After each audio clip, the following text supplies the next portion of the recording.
சக்கரவள்ளி கிழங்கு சீரீஸில் நம்ம வந்து 4வது ரெசிபி பார்க்கலாமா?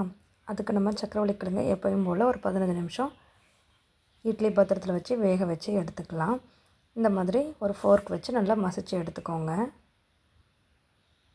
கட்டி இல்லாமல் மசிச்சிக்கலாம்.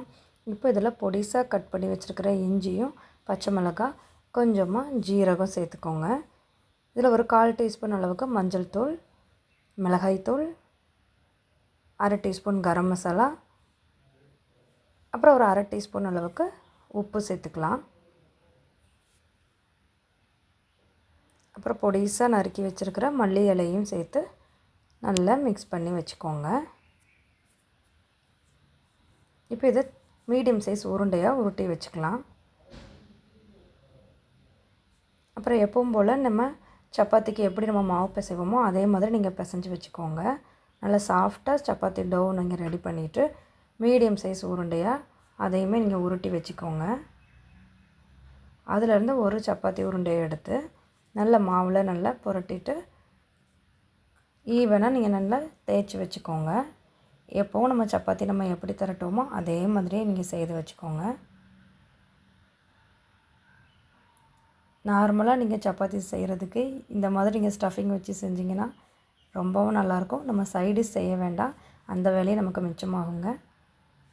இங்கே பாருங்கள், சப்பாத்தி நல்லா இந்த மாதிரி நல்லா ஈவனாக நம்ம தேய்ச்சிட்டு இப்போ இதில் நடுவில் நம்ம ஆல்ரெடி செய்து வச்சுருக்கிற சக்கரவள்ளி கிழங்கு பூரணத்தை அதில் நடுவில் வச்சுக்கலாம்.